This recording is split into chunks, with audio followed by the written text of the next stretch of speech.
their relationship is and will be. And of course, we will never forget the icing on top of it, which is a symbolism of the sweetness of their love.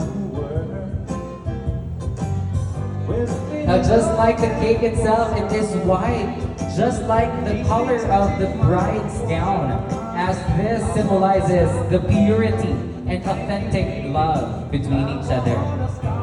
They are both slicing the cake as it is their promise to become one forever. Kasi good provider si Sir. Tama naman. Oo. Wow. Malaki yan. Oo.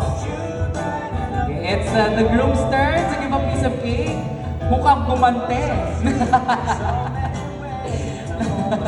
Yun. Kiss naman din po ulit.